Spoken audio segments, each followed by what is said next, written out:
tayong magbigay po ng encouragement sa atin. Ang sabi po sa Mateo 8. Sabi po dito, lumapit sa kanya, ito po yung kwento ng isang taong may sakit at lumapit po kay Jesus. Sabi po dito, lumapit sa kanya ang isang taong may keto. Lumuhod sa harapan niya at sinabing, Panginoon, kung nais po niyo, ako'y inyong mapapagaling at magagawang malinis. Verse 3, ito po yung napakagandang response ng Panginoon. Pakinggan niyo po ha.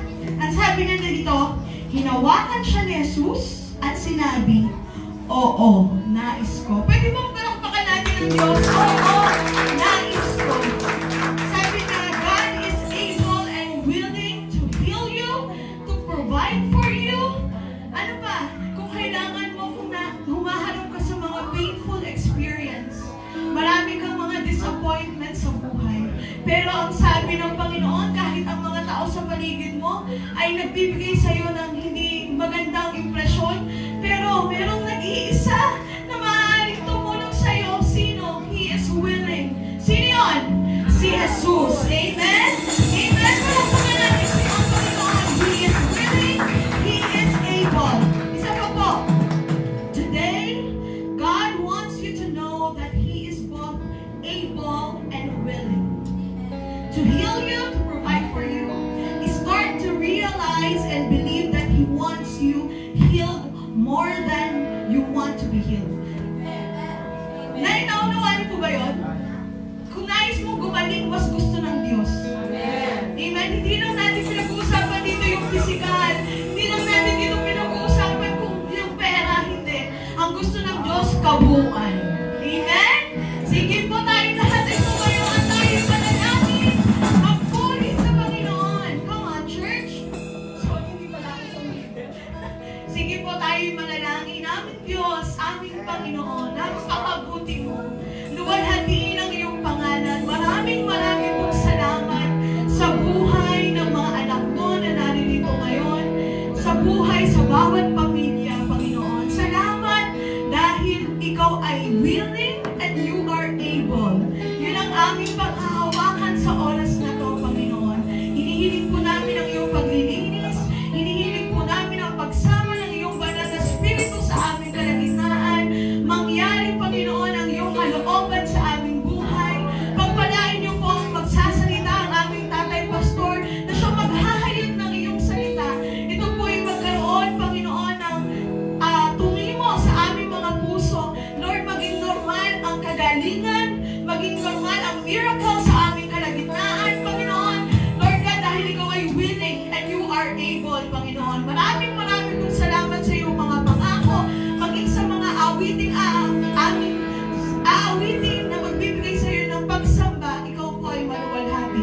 Purihin ka, sambahin ka sa pangalan ni Jesus. Amen! Dapat na magpuri ang mga alipin. Ang ngalan ni Yahweh ay dapat purihin.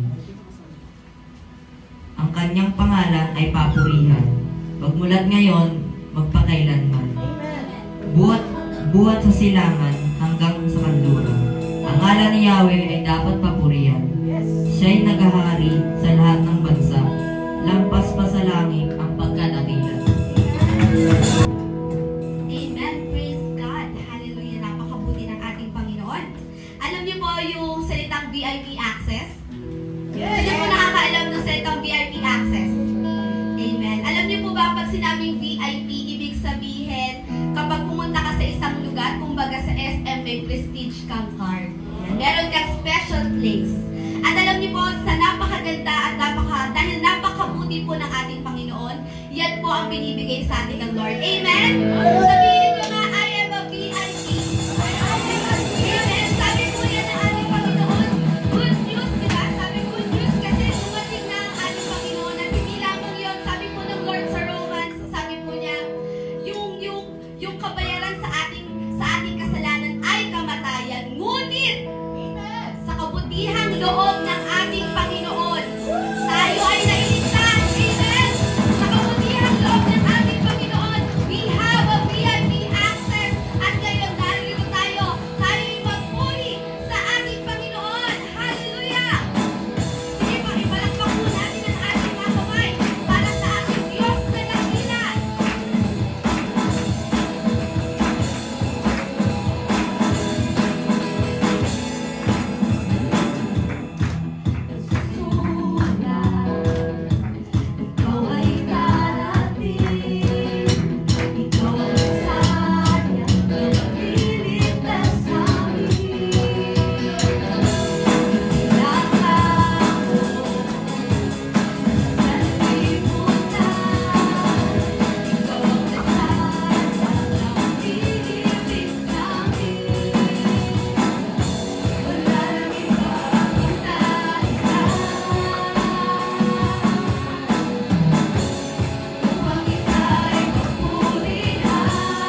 walang katagumpayan. And alam niyo mga kapatid, walang ibang may kakayanan na makapagpamalas sa atin ng ganitong uri ng pagmamahal. Ng ganitong uri ng kagandahang loob. Ng ganitong uri ng kabutihan. Kundi ang ating Panginoon. Walang iisa sa atin ang makakapaghigit sa pagmamahal niya tulad na ating Diyos sa bawat isa sa atin. Sa mga oras na ito, mga kapatid, ating namnamin ang presensya ng ating Panginoon. Alalahanin natin ang pag-ibig ng ating Diyos. Na siyang nagbigay sa atin ng kanyang bugtong na anak upang ang sino man na sumampalataya sa kanya ay hindi mapahamak, kundi magkaroon ng buhay na walang hanggan. Hallelujah. Praise you, Lord.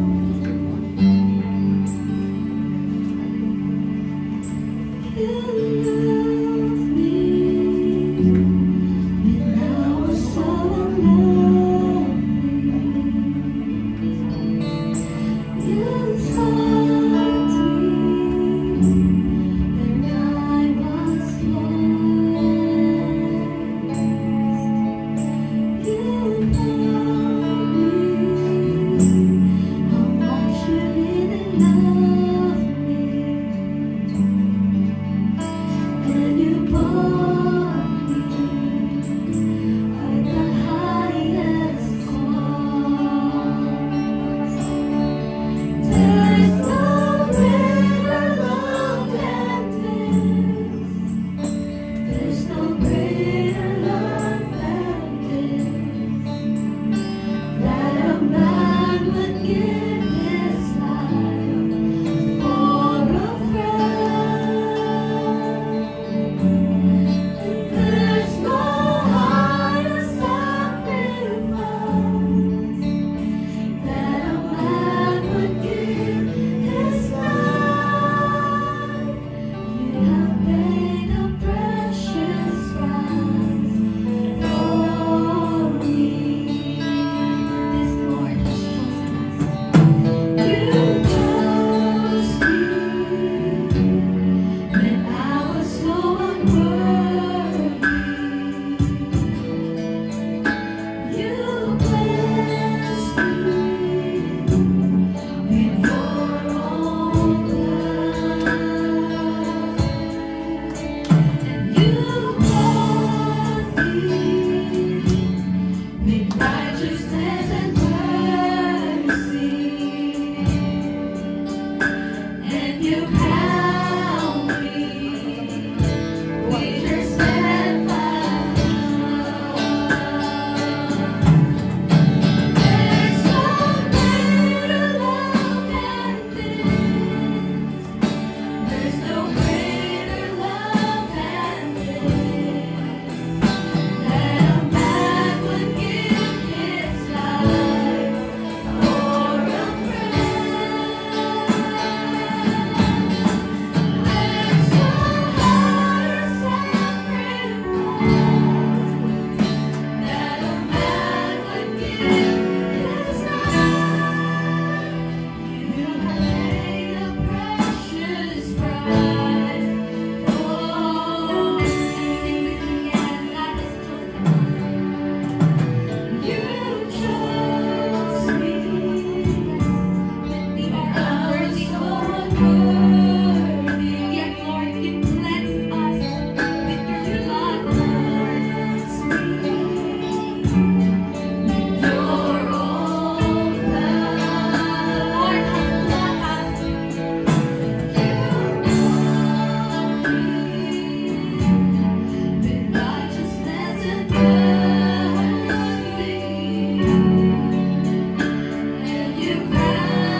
what you have done. Dahil sa lahat, Panginoon, ng iyong ginawa para sa amin na iyong mga anak. Even though we are unworthy, Lord Jesus, we thank you. Thank you for the love. Thank you, Lord, for your mercy. Thank you, Lord, for your grace. Thank you, O God, for the righteousness. Thank you, O Lord. We know we are victorious because you are our God. Thank you, Lord. Hallelujah. Praise you, Lord.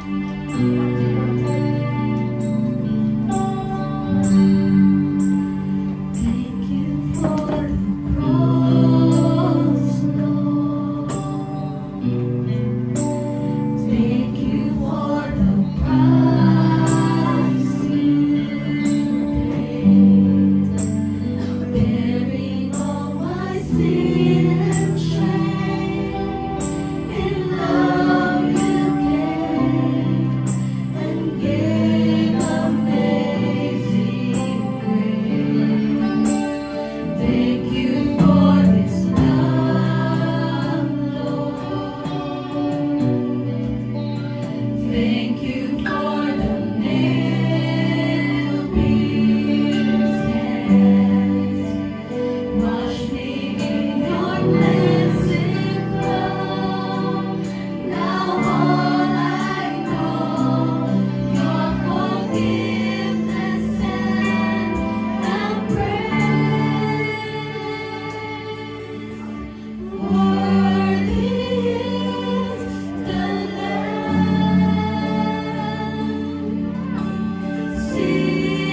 Can we sing this song? Let's tell our God, Lord, you are high and lifted up.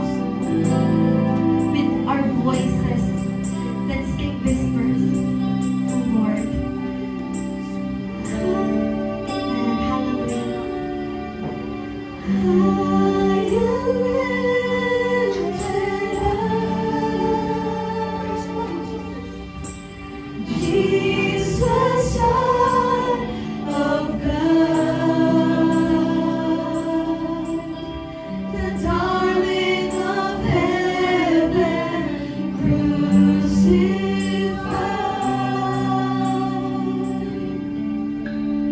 Worthy is the Lamb. Worthy is the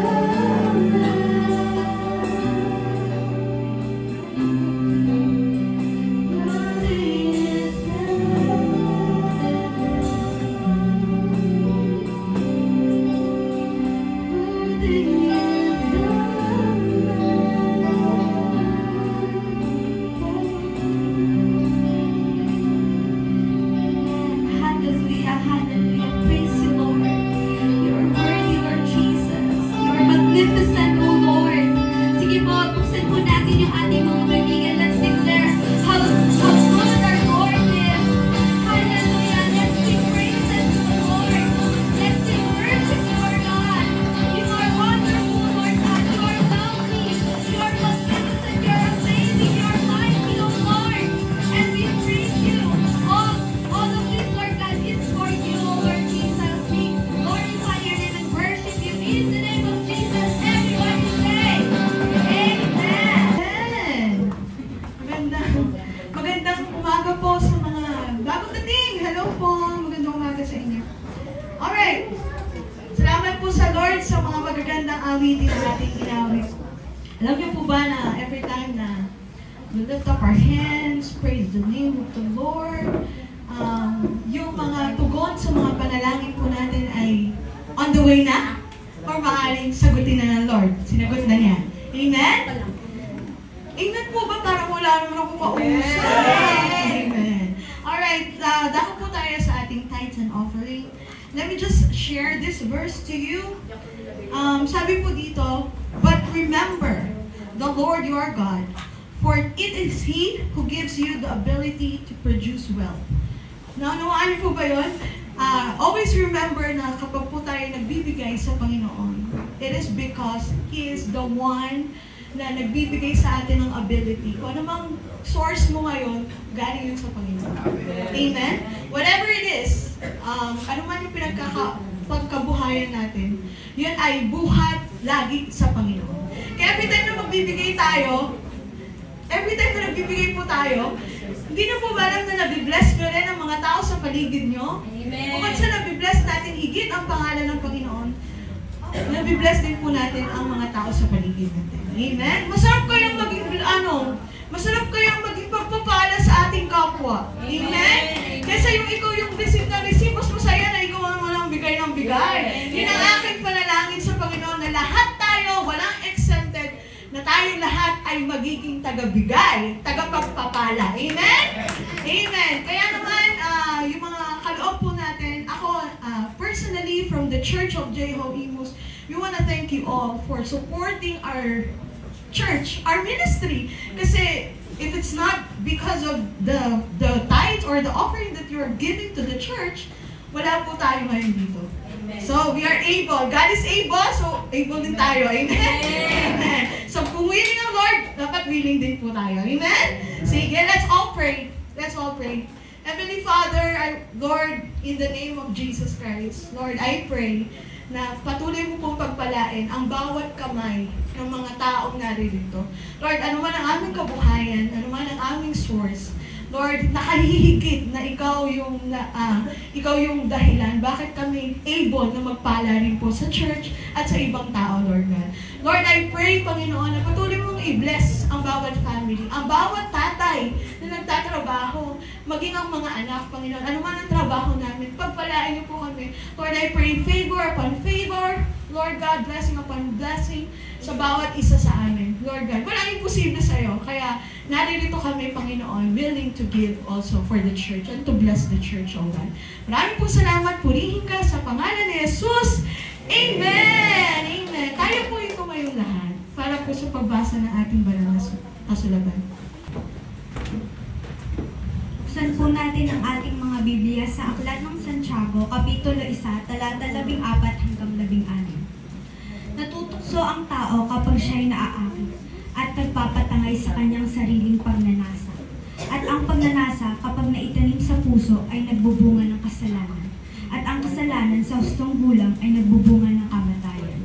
Huwag kayong padaya, mga kapatid kong minamahal. Amen. Makakaupo na po ang lahat. Okay, good morning. Morning! Ang saya inyong tingnan. Praise the Lord. Napakaganda ng mga awitin, napakasarap sumamba sa Panginoon. Alam niyo, natutuwa ang Diyos kapag ang oras nyo ay para sa Kanya. Amen ba yun? Kasi halos araw-araw oras natin. Oras natin sa ating sarili, oras natin sa ating mga anak, sa ating pamilya, pero kailan ba talaga yung oras na nakalaan para sa Kanya lang? At ito lang yung pagkakataon natin para magkasama-sama. Tama ba yan?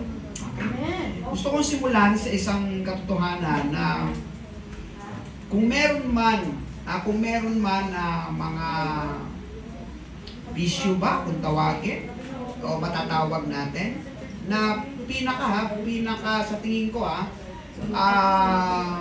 hindi magandang maging ugali. Walang iba kundi yung sugal. Siguro yung sugal, no?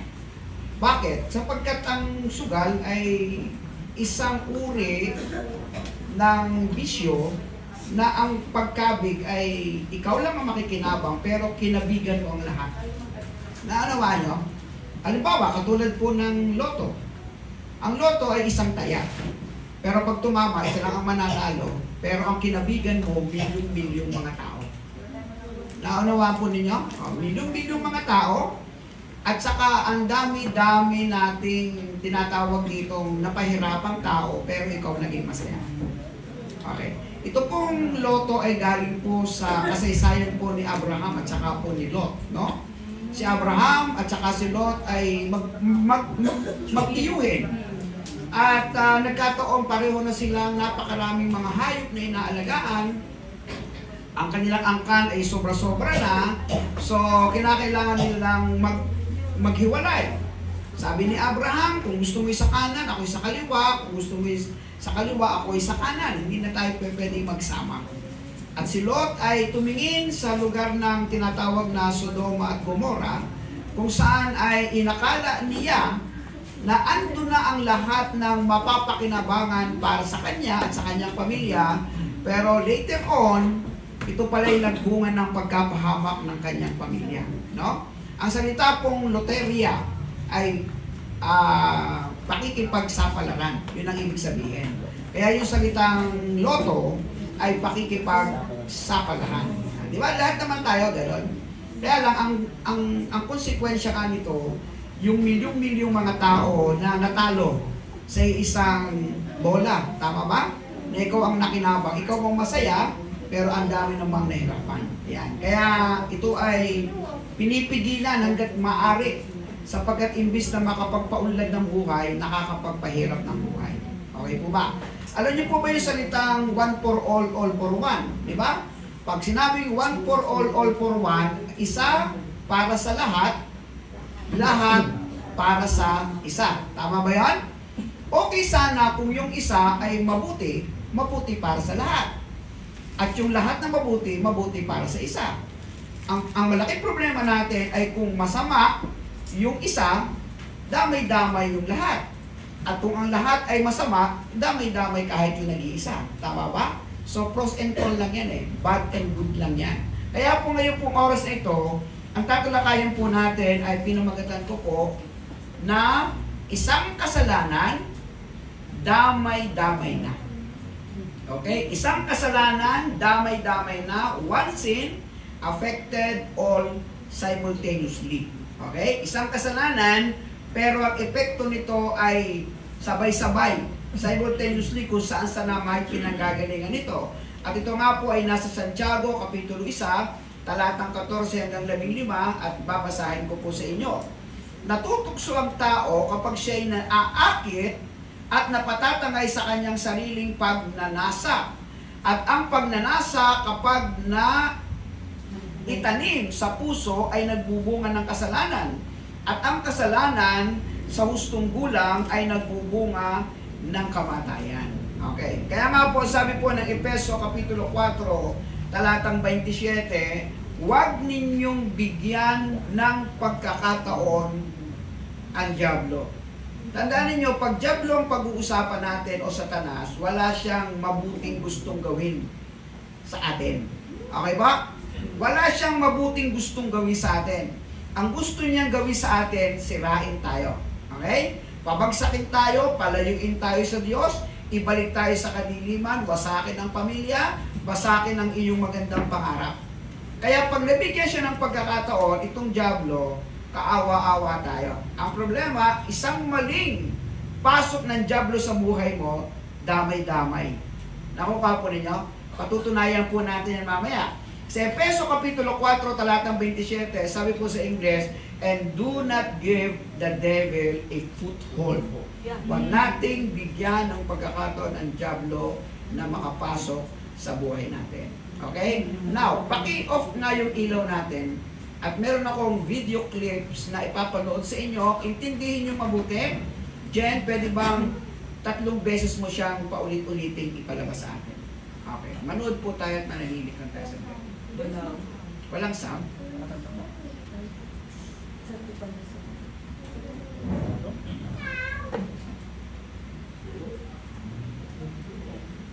Sige po.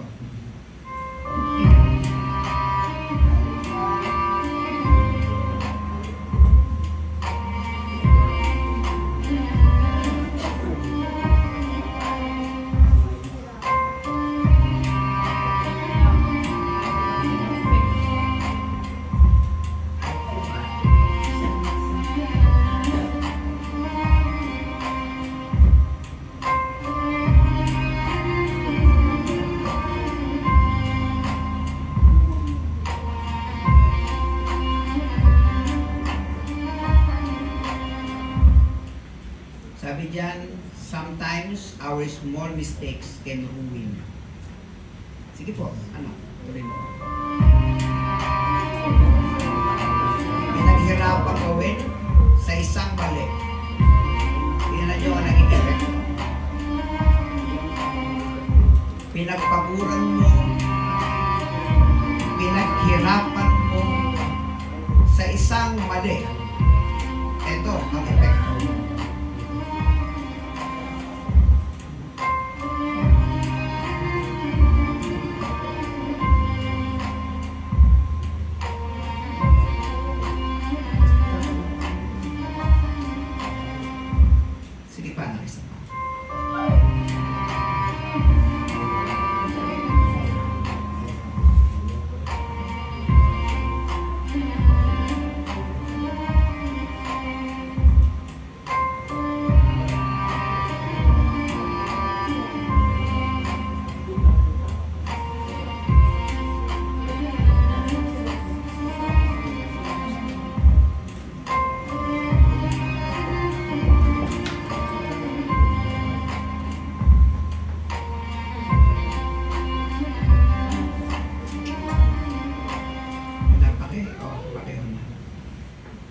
Siguro kahit hindi na ako mag-message, may message na sa ating lahat.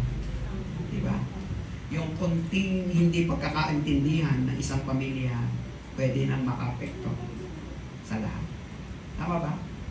Isang maling hakbang sa isang trabaho, pwedeng makapekto ng buong kumpanya. Sabi nga ng isang narinig ko na mga accountant, sabi niya isang numero lang ang nag-umpisa ka ng mali, hanggang dulo mali.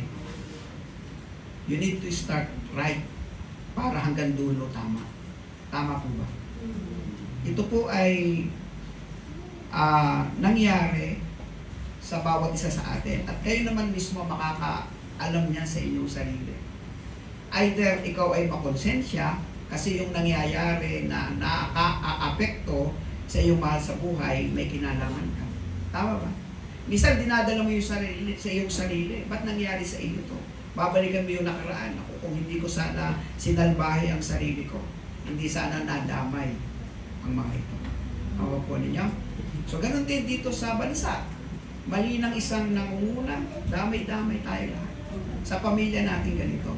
Kahit dito sa church, isa lang dito ang gumawa ng hindi mabuti, pwedeng madamay ang lahat.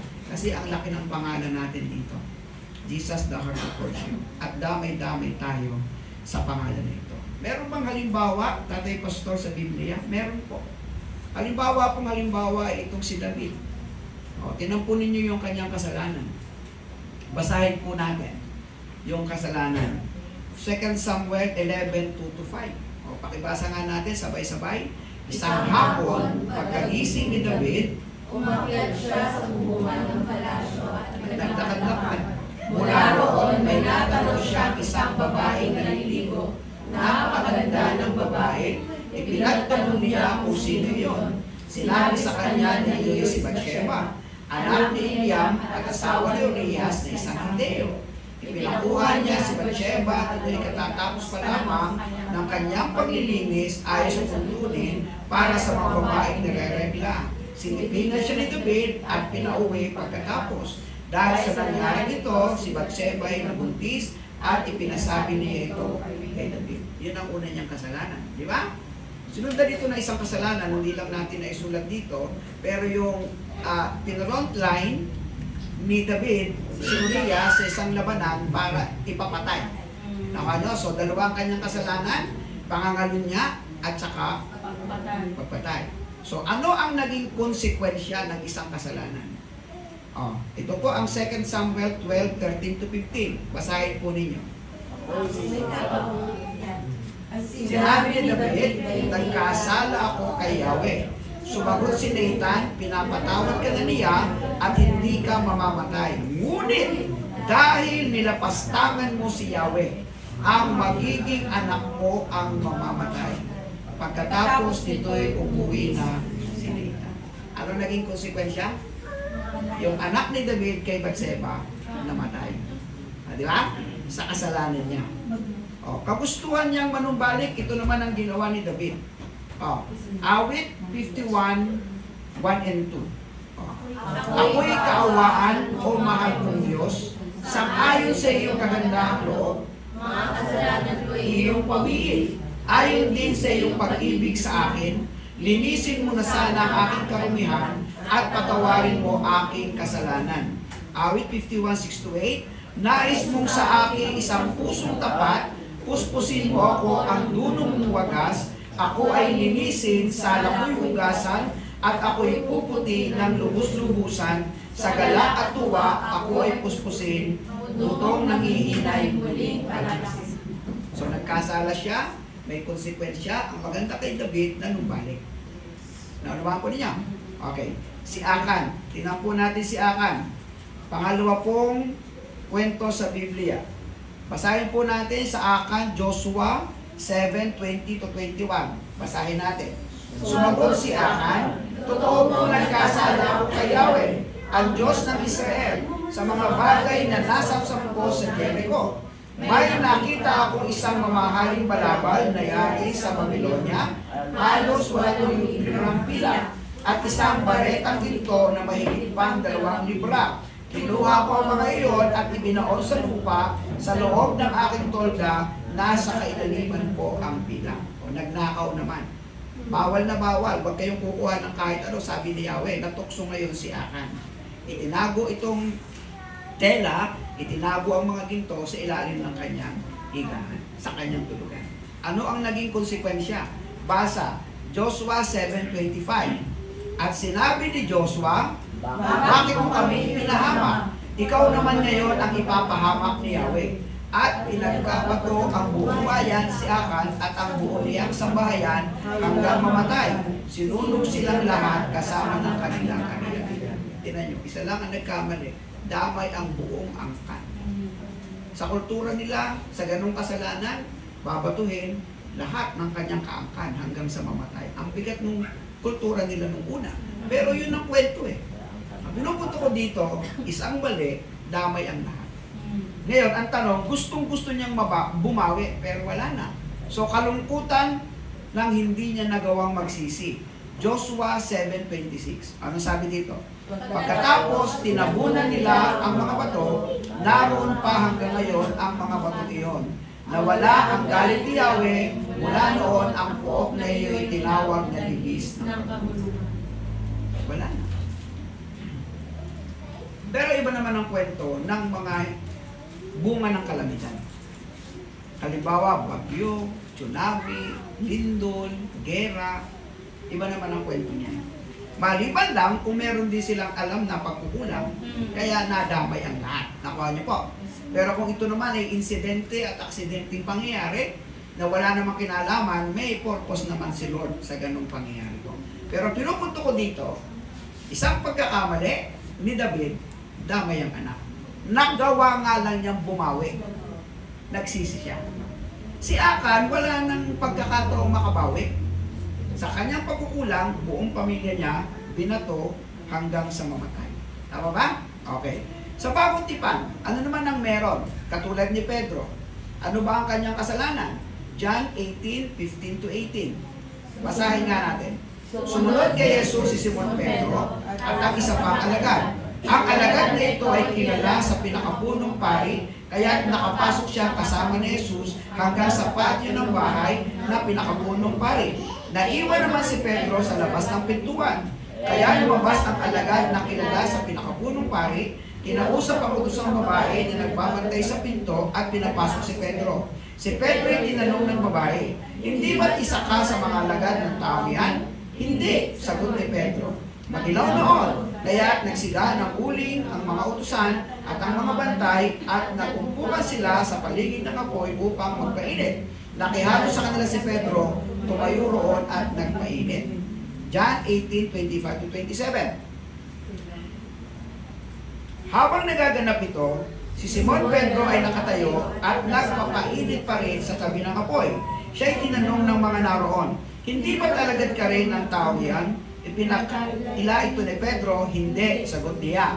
Tinanong naman siya ng isa sa mga utusan na pinakapunong pari at kamag-anak ng lalaking natagpasan niya ng tenga. Hindi ba't nakita kitang kasama ni Jesus sa halamanan? Muli ikinahila ito ni Pedro at agad tumilaok ang manok. 3 beses diyang itinatuwa si Jesus and then tumilaok ang manok. Yun ang kanyang kasalanan. Tama? Ano ang nangyaring konsekwensya nito? Lucas 20:60-61-60. Ngunit sumagot si Pedro, Ginoo, hindi ko nalalaman ang sinasabi ninyo. Nagsasalita pa siya nang biglang may tumilaok na manok. Lumingon ang Panginoon at tumingin kay Pedro at naalala ni Pedro ang sinabi ng Panginoon. Bago tumilaok ang manok sa araw na ito, ay 3 beses mo akong ikakaya. Yung bigat ng konsekwensya na dalahin ni Pedro sa isip, sa puso, sa hindi pagkakatulog, sa pagkabalisa sa kanyang ginawa. That is the consequence. Di ba? Dati yung kasalanan natin, baliwala. Pero ngayon, hindi tayo halos patulugin kapag tayo ay nagkakagawa ng pagkakasala. Consequence yun. Ang kagandahan kay Pedro, nakabawi siya. Kagustuhang manumbalik. Lucas 22:62. Basa. Lumabas si Pedro at umiyak ng buong pati. Sana ganon ang lahat ng nagkakamali. Agad ay bumabalik kung maramdaman niyang nagkamali siya, kung nakukonsensya ang kanyang isip at ang kanyang puso, sana tulad ni Pedro, iiyak ng buong pait para makabalik sa Diyos. You know, the problem is, kung hindi na ikaw mabibigyan ng pagkakataong makabalik. Tama? Katulad ni Judas Iscariote. Ano ba ang kanyang kasalanan? Mateo 26:40-16. Si Judas Iscariote, isa sa 12, ay nakipagkita sa mga punong pari. Ano po ang ibibigay ninyo sa akin kung tulungan ko kayong madakip si Jesus? Tanong niya. Noon din, binayaran nila si Judas ng 30 pirasong pilak. Mula noon, humanap na si Judas ng pagkakataon upang maipagkanulo si Jesus. Anong kasalanan ni Judas? Pinagkanulo si Jesus. Oh. Anong konsekwensya ang naranasan niya? Mateo 27:3-4. Basa. Nang malaman ng taksil na si Judas na si Jesus ay nahatulang mamatay, nagsisi siya at isinauli sa mga punong pari ang mga pinuno ng bayan ang 30 pirasong pilak. Sinabi niya, nagkasala ako, ipinagkanulo ko ang dugo ng taong walang kasalanan. Anong konsekwensya? Konsensya. Di ba? Lalahin.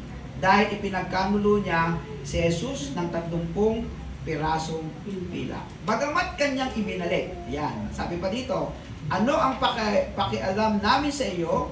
Bahala ka sa buhay mo, sagot nila. Nung isinasauli na ha, dahil alam niyang nagkamali siya. Pero anong kalungkutang hindi nagawang magsisi? Mateo 27 verse 5. Inihagis ni Judas sa loob ng templo ang 30 pirasong pilak at pagkaalis doon, siya'y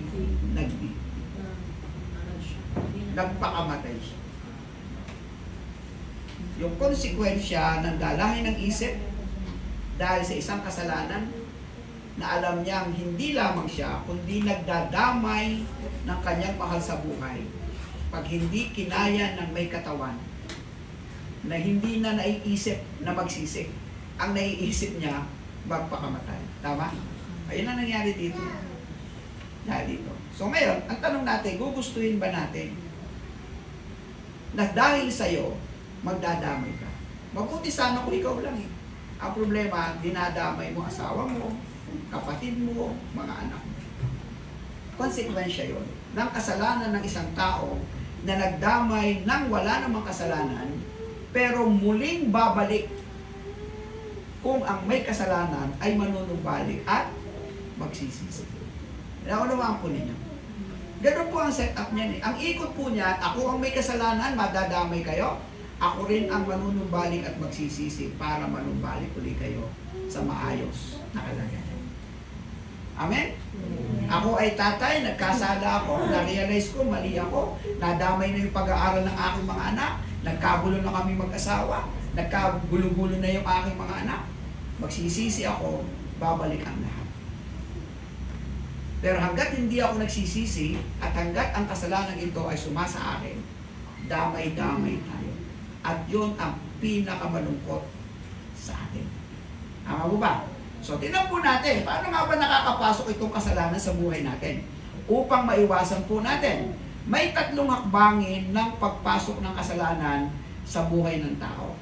Ang una, basahin po natin, nagpapatukso, nagpapaakit, at nagpapatangay.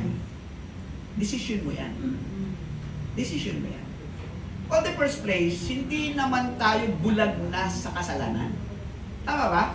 Naintindihan natin nung wala pa tayo kay Kristo, hindi bulag tayo lahat sa kasalanan. Ang kasalanan nga, binibaby pa natin eh. Ang kasalanan nga, niyayaka pa natin eh. Ang kasalanan nga, ginugusto pa natin nung wala pa tayo sa Panginoon. Pero nung tayo ay mapunta sa Panginoon, papasok pa lang yan, parating pa lang yan, alam mo nang mali. Tama? Paano ngayon siya makakapasok? Kapag ikaw ay nagpapatukso, nagpapaakit, at nagpapatangay. Saan? Sa kanyang sariling pagnanasa. Kaya sabi ko sa inyo nung po nakaraan, may mga pagkakataon, mismo sarili natin hindi natin kilala. Kahit ang kahinaan mo, hindi mo alam na yung pala'y kahinaan mo. Pero basang-basa ka ni Satanas. Nakuha nyo?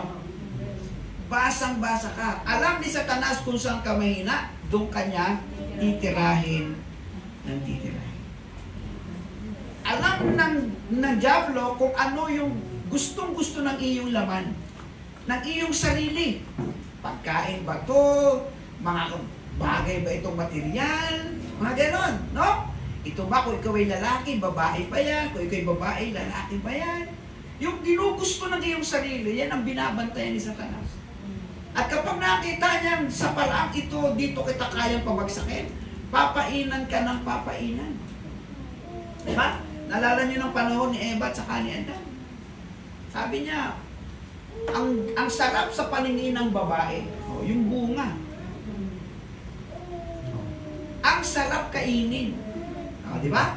At pagkatapos, kinain nga niya. On the first place, alam niyang bawal. Lahat dito pwede mong galawin, wag lang ito. Mayroon ng bawal eh. Diba? Pero dahil nga, sa gusto ng kanyang sarili, tingin ng tingin, nakikita ng dyablo, interesado siya doon. Nakuha niyo po? Laging nasa isip niya. Ito. Tingin siya ng tingin. Dito. Sige, dadalhin kita doon. Gagawin kong sobrang lutong ng bunga nito. Gagawin ko siya napakaganda sa kanyang paningin at sa kanyang pagnanasa. Ganun nga ang nangyari. Ito na yung pain. Ang nangyari naman kay Eva, imbis na sundin kung ano yung utos ng Diyos na bawal, pinahintulutan niya yung kanyang sarili, ito ang nangyari. Nagpapatukso na siya, nagpapaakit na siya, nagpapatangay na siya. Yan ang unang step. Okay? Sabi na Santiago 1:14, natutukso ang tao kapag siya'y naaakit at napapatangay sa kanyang sariling pagnanasa. May kasalanan ba ang tukso? Wala. May kasalanan ba kung ano yung gusto mo? Wala. Sino may kasalanan? Sarili mo. Kasi naandyan lang yan eh. Pero ginusto mong matukso ka. Nakuha po ninyo. Ginusto mong maakit ka. Ginusto mong masunod ang iyong sariling pagnanasa at napatangay ka. Kaya sabi doon, natutukso ang tao kapag siya'y naaakit at napapatangay sa kanyang sariling pagnanasa. Hindi sa pagnanasa ng iba, kundi sa iyong sariling pagnanasa. Diba? Kaya diba kahit dito sa atin, nakasanayan natin na bumibili tayo ng kahit ano, hindi naman natin talaga kailangan on the first place. Gusto, kinasanayan eh. Nauna po yung ibig sabihin. Naging habitual natin. Pero hindi natin naintindihan on the pagdating sa huli, ay ang dami pa pala ako ng mga bagay na ito. Tama po ba yung ibig sabihin? Ganun po talaga yan eh. Pangalawa, ito pa. Pangalawa, napatutokso ka, nagpapaakit ka, nagpapatangay ka. Ano yung pangalawa? Basahin natin. Napapahintulutan sa puso. Anong magiging ano yan? Nagbubunga ng kasalanan. Santiago 1:15a. Ano sabi? At ang pagnanasa kapag naitanim sa puso ay nagbubunga ng kasalanan. Lahat yan sa isip. Pag itong nasa isip mo, inuuhan mo, pupunta yan dito. Kapag yan ay napunta dito, yun na ang masusunod. Ano ba nyo? Dito pa lang sa isip, meron na kayong digmaan. Dito pa lang, meron ng labanan sa isip pa lang. Tatanggihan, hindi tatanggihan. Gugustuhin, hindi gugustuhin. Aayawan o tatakbuhan. Dito pa lang. Kasi pag itong nasa isip na ito, nagsalita at nagsabing oo, pupunta yun dito agad-agad. At yung nasa, yung nandito, yun ang makikita nyo ginagawa nyo na. Hanggang ma-realize nyo mali pala at nagkamali pala. Ito ang maganda at ito rin ang pangit. Ang maganda kung makakapanumbalik ka pa para magsisi. At hindi pa huli ang lahat. Ang problema ay kung wala ng chance para sa iyo na makapanumbalik. Dahil sa katigasan ng ating. Kaya anong ating pangontra dyan sa mga bagay na yan? Bible discipline nga. Bible discipline at saka panalangin at saka pagsamba. Pagka po kayo ay palabasan ng Biblia, hindi kayo papasukin basta ng mga kademonyuhan. Kasi ang babasahin nyo, puro banal na salita. Kapag kayo mapanalanginin, hindi kayo matutukso agad-agad. Kasi ang kausap nyo, ang Diyos. Kapag kayo'y palasamba, hindi kayo papasukin agad ng anumang uri ng kasalanan. Kasi sumasamba kayo sa Diyos na banal. Naunawaan po ninyo? Iwanan nyo ang pagsamba. Iwanan nyo ang pananalangin. Iwanan nyo ang Bible discipline. Tingnan ko lang. Bagsak na bagsak kayo sa espiritual, hinang-hina na kayo. Hanggang ang desisyon ng inyong sarili, wag na lang, wag na lang, wag na lang. Ayaw ko na, ayaw ko na. Pag yan ang nabasa ni Satanas, lalagyan pa ng lalagyan yan. Lalagyan pa ng lalagyan yan. Palalalimin ng palalamimin, palalaguin ng palalaguin, hanggang mailagay mo sa puso. Hanggang yun na ang maging buhay. Tama? Ngayon, habang buhay ka, si Tatay Pastor, hahanapin kayo, marami ng huli. Marami ng nangyayaring sana ay nakinabang ang bawat isa. Naunawaan po niya? Yan po yan. Pangatlo po, napapahintulutang kasalanan. Sa hustong gulang ay nagbubunga ng kamatayan. Santiago 1:15, sa bahay, basa natin. At ang kasalanan sa hustong gulang ay nagbubunga ng kamatayan. Yun ang masakit. Yun ang masakit. Yung nahinog na. Yung naging magulang na siya. Ibig sabihin, masyado mo na siyang binabing, masyado mo na siyang inalagaan, itinatago sa paraang hayag, pero lihi mo naman ginagawa. Naunawaan niyo, ibig sabihin, yun ang mabigat. Yung sa harap ng mga tao, sa pakikihalubilo, mukhang okay ka. Pero sa isip at sa loob mo, madami kang mga pakasalanan sa loob na ikaw ang nakakalam at saka ang Diyos. Kinokonsensya ka na ng banal na espiritu, ayaw mo pa rin. Sinasabi na sa'yo ng Biblia kung anong tama, ayaw mo pa rin. Pagdating sa panahon, gusto mo nang bumalik, huli na ang lahat. Paralisado ka na, nasa higaan ka na, baldado ka na, naunawa niyo yung sabihin. Marami pong ganyang istorya. Kung nalala niyo po si Tatay Carding na aking kinaikwento sa inyo, sa isang lugar na pinagpastoran ko, nung kanyang kalakasan, di ba? Sabi ko sa inyo, ayaw magsisimba. Ang tigas ng ulo. Nung siya ay maestro, o di ba? Tabingin na ang bibig, kung lumakad ay hindi na makalakad. Sa kanya gustong bumalik sa Diyos. Di ba nagdala siya ng bulaklak linggo-linggo? Di ba? O. Yun ang kanyang naging panata. Hindi ba binili niya yung halamanan para linggo-linggo makapag-alay siya sa Diyos? Kaya lang, huli na nga ang lahat. Ang maganda sa kanya, nakapanumbalik at nakabalik uli sa Panginoon. Eh, paano nga kung hindi? Okay? Paano nga kung hindi? Okay? So, napapahintulutang kasalanan. Ano po yung una? Balikan nga natin dyan kung kayang balikan. Una, tatlong hakbangin ng pagpasok ng kasalanan sa buhay ng tao. Nagpapatukso, nagpapaakit, at nagpapatangay. Ano yung pangalawa? Napapahintulutan sa puso. Ano yung pangatlo? Napapahintulutang kasalanan. Ngayon, pag-isipan nyo po ito. Pag-isipan po ninyo ito. Gugustuhin mo ba na magkasala, damay-damay pati ang walang kasalanan? Halimbawa, kayong mga estudyante, kikita niyo kung gano'n naghihirap ang inyong mga magulang para kayo ay matustusan sa inyong mga pangangailangan. Gugustuhin mo ba? Nasa araw ng graduation ay iniisip niyang gagraduate ka, hindi pala. Gaano kasakit ang inyong ipaparamdam sa magulang na nagsikap? Naunawaan po ninyo. Yun po ang ibig ko sabihin. Diba? Sa inyo na binigyan na ng mga pagkakataon, hindi pa rin natin pinagbuti ang ating mga ginagawa. Gugustuhin ba natin na damay-damay tayo sa isang kasalanan na iyong ginawa? Isang kasalanan, damay-damay na. So, huwag gustuhin ang magkasala. Amen? Amen. Manatili sa buhay na banal at kalugod-lugod Sa Diyos. sa Diyos. Amen. Tinan niyo po tayo dito. Uuwi tayong okay. Kasi ang ginawa natin ay bagay na banal, bagay na mabuti, bagay na kalugod-lugod sa Diyos. Tama ba?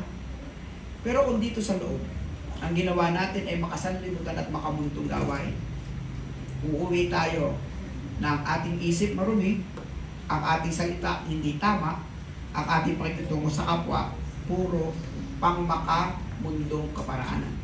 Hindi na natin nabigyan ng lubid ang ating Diyos. Kaya ito po yung maging panalangin po natin. Tayo po tayong lahat. At ito po ang ating maging panalangin. Awit 25:4-5. Basahin po natin sabay-sabay. Ituro mo sa akin, Yahweh, ang iyong kalooban at ang iyong landas sa akin ay ipaalam. Turuan mo akong mamuhay ayon sa katotohanan, sapagkat ikaw ang Diyos ng aking kaligtasan, sa buong maghapon ikaw ang inaasam. Alam niyo po ba, tayo po'y dadao ngayon sa ating pong banal na hapunan. Alam niyo po ba isang sinasabi sa banal na kasulatan? Kung meron kang maisip, na alam mo na hindi maayos ang inyong relasyon, ayusin niyo muna bago kayo dumako sa pagharap sa banal na hapunan. Di ba? Gusto ng Diyos na yung ating pong sarili ay malinis sa harapan ng Panginoon sa pagharap natin sa banal na hapunan. Okay? Habang tayo po ay umaawit at habang i-distribute po yung ating pong mga elemento, kasabay po noon ay ang ating paglilinis ng isip, paglilinis ng salita, paglilinis ng puso, at haharap tayo sa Diyos na merong buhay na nagsisisi, nagpapakababa, at gusto magbigay ng lugod sa ating Panginoon. Sige po, umawi tayo habang ang elemento po iniabot sa inyo. Bearing all my sin and shame, in love you gave, and gave amazing grace.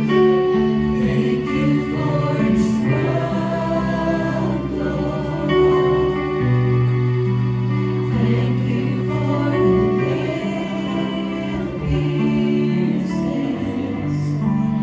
Wash me in your cleansing flow. Now all I know are forgiveness and your grace. Mga kababaihan lang, kababaihan. Come on, ladies. Come on, women.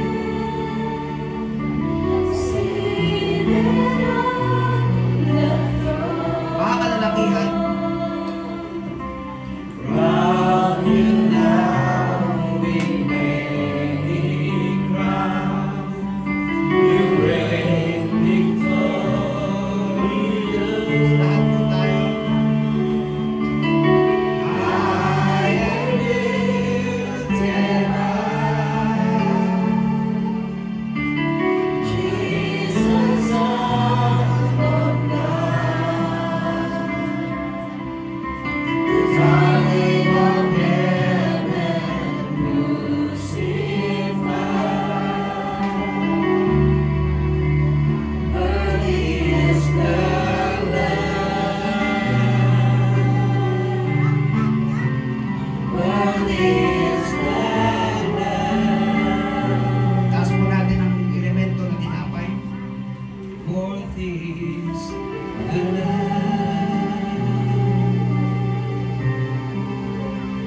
Worthy is the Lamb. Worthy is the Lamb.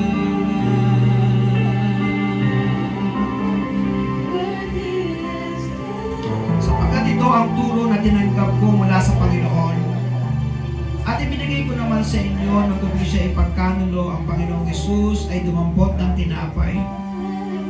Nagpasalamat at pinagpira-pira sa iyo at sinabi, ito ang aking katawan, ninihahandog para sa inyo. Gawin ninyo ito bilang pag-alaala sa akin. Sabay-sabay po natin kayo.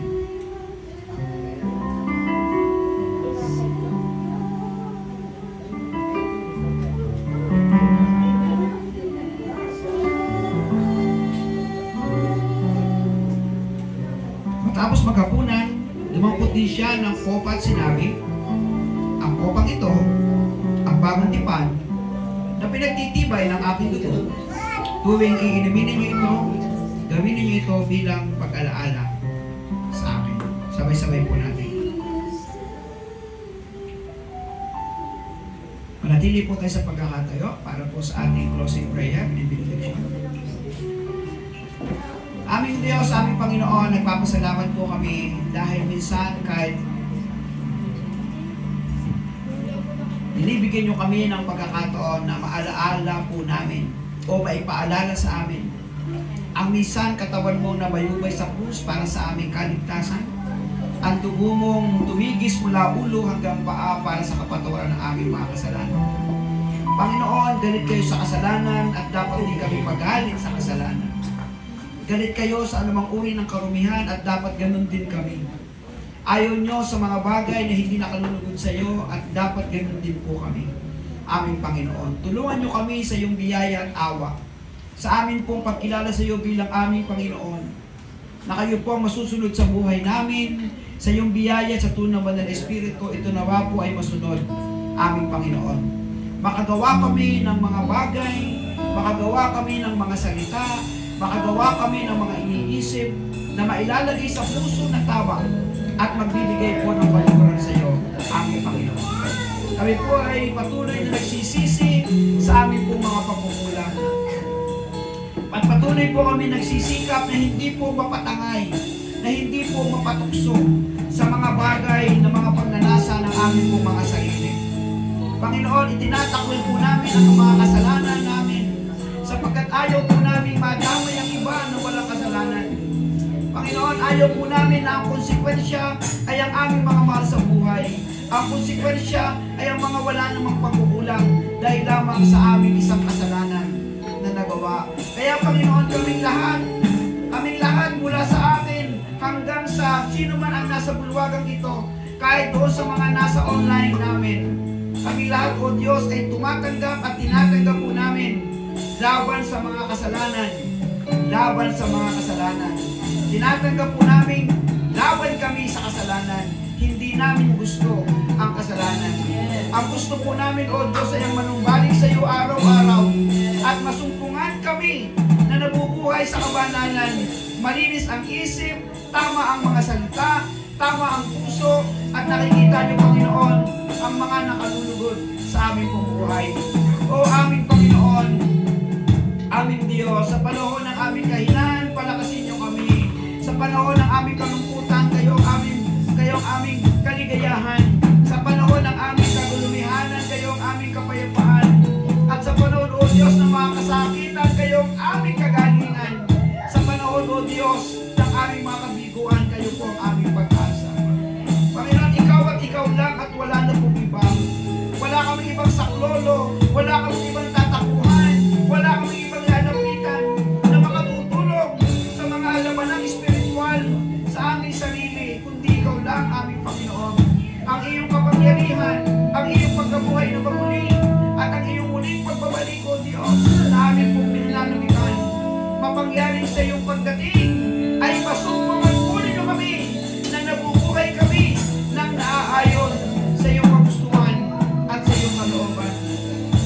Sa bansang ginagalawan po namin, salamat, mapayapa kami sa lugar na ito. Salamat po, Panginoon, samantalang amin pong ipinapanalangin ang patuloy pong kaguluhan sa Middle East, Panginoon, sa lugar ng Israel, ng Hamas, sa mga bansang pwedeng makialam at nakiisa, Panginoon, sa labanang ito na pwede rin makapekto sa amin. Ang iyong kamay, ang iyong pagkontrol, ang iyong kapangyarihan, O Diyos, ang siya pong maghimala, Panginoon, upang matapos po ang mga himwaang ito.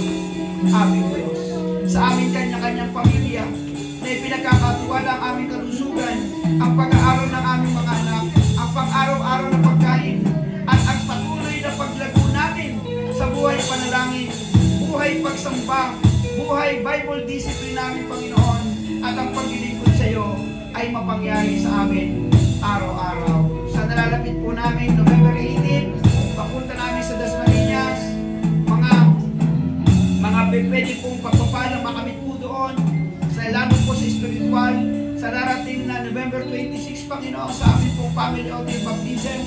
Lord, lahat po ito iyong tugunan sa amin pong simple gabi, sa amin pong Christmas fellowship. Lord, bago matapos ang taong ito, malalampasan po namin ito ng masaya.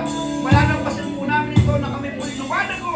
Malalampasan po namin ito na kami po patuloy na tumatatag sa iyo, Panginoon. Mga kapatid na namin sa ibang bansa, ang aking anak na si Heidi, sina Astorga family, Panginoon. Lord, salamat po, maging sina Obsineya, Panginoon. Lord, maging ang mga wala pa dito, Panginoon, ang saguta, Panginoon, at sino mang nasa online, sina Charis, Panginoon, sina France, Panginoon, na hindi po namin nakasama ngayon. Lord, ano man po ang kanilang dahilan, kayo po, Panginoon, ang siyang magpatibay, magpatatag ng bawat isa po sa amin. Salamat po ng marami, Panginoon, sa iyo.